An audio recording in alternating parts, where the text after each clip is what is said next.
What's going on, guys? In this video, I'm going to be going over my suspension settings for the GSXR 1000R. Now, these are street settings. These aren't the track settings. I know that there's a ton of videos and how-tos on that, but I never saw any for the street. So let's dive into it with this bike. Just quick notes. I'm right at 200 pounds in gear. If you're a little bit lighter or a little bit heavier, these settings still may work fairly well, but as always, set up your bike for what works best for you. This works pretty good for me on the street at a pretty fast pace, so let's jump into it. So first of all, I take fairly meticulous notes when I'm getting a motorcycle set up. Suspension is so important to get right. A lot of it is about feel, and a lot of it is how the motorcycle reacts when you're putting it through its paces. So if you look here, you'll see that August 18th was the latest adjustment that I made on this motorcycle. Anywhere that there's gaps, it just means that I didn't make any adjustments, and that fully filled in column right there basically just means that I'm pretty satisfied with that setup, and I'm probably gonna roll with that for a while. But anyway, I've got the as delivered, as I picked up the bike, the recommended, those are track settings, the stock settings, and then how I started to adjust these as I went along. So if you need to pause again and you want to check that out, maybe reference what you've done to your bike to see how I compare to you, there you have it. Let's talk into how those changes affected the bike.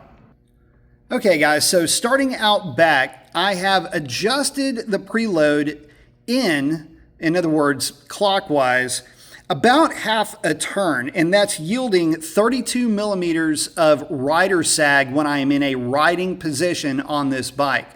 Now, I will say that that is a bit of a bear to do. I would probably suggest if you don't have the tools or the know-how, just get it to a dealership or a motorcycle shop and have them help you set it up, because I can tell you I gacked up a finger pretty good and bled all over this bike in the process of this. And so, yeah, it's definitely mine. But anyway, just to give you a little bit better idea, from the factory, it's showing about 4 threads. Now it's showing 5. Oh, and one other thing. I know a lot of you guys get into the static sag. This bike now has 8 millimeters of static sag, which means the way that the bike just sits under its own weight without a rider on it. And by the way, that 8 millimeters is a soft 8, meaning it's really more like 8.5 than it would be 7, if you will. So it is definitely not a super stiff setup at all. Now, as far as the hydraulics go, my compression I've got set at 1 1/4 turns out from fully seated, and the rebound is 2 1/4 turns out from fully seated. And the thing is that this bike, I'm telling you, it's pretty soft from the factory, and making those changes definitely helped get that rear end under control.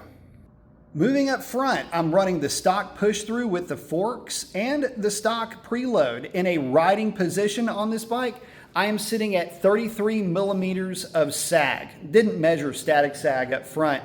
And well, it really seems to do well with that setup. As far as the hydraulics go, not a huge whack at this one in terms of settings.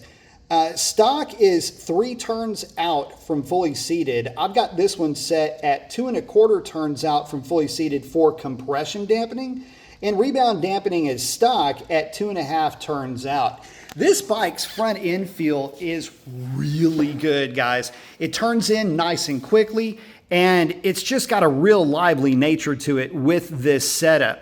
Now, I'm pretty happy with the way this bike turned out. I have not had an opportunity to really lay into this thing and put it through some hard extended periods on the side of the tire at speed. But so far as I can tell, just in the playing around with it that I've done, this bike is really happy. And the way that it's set up now is more compliant than the standard bike, but it's also a bit more sure-footed once you get it onto the side of the tire and really start leaning into it, especially at corner exit, at apex. When you start putting the power down to this bike, it absolutely sticks. It's really nice. But again, not a track setup. Definitely for the street. For a track setup, I definitely go a little bit tighter than this. But, you know, I got to tell you, at a pretty fast clip, this is a fun setup, and it's comfortable on the street too. Expansion joints and imperfections in the road don't break your back the way that they might have on a standard bike. But you got to do a lot of adjustment to those bikes too. This one actually would have been a little bit too soft in that respect. So getting her dialed in. Hopefully this helps you out, guys. Post up your comments. Let me know what your settings are on your R model GSXR 1000. And if you made it this far, consider hitting that subscribe button. It helps the channel out a ton. But with that, guys, I'm going to check out. Y'all take it easy.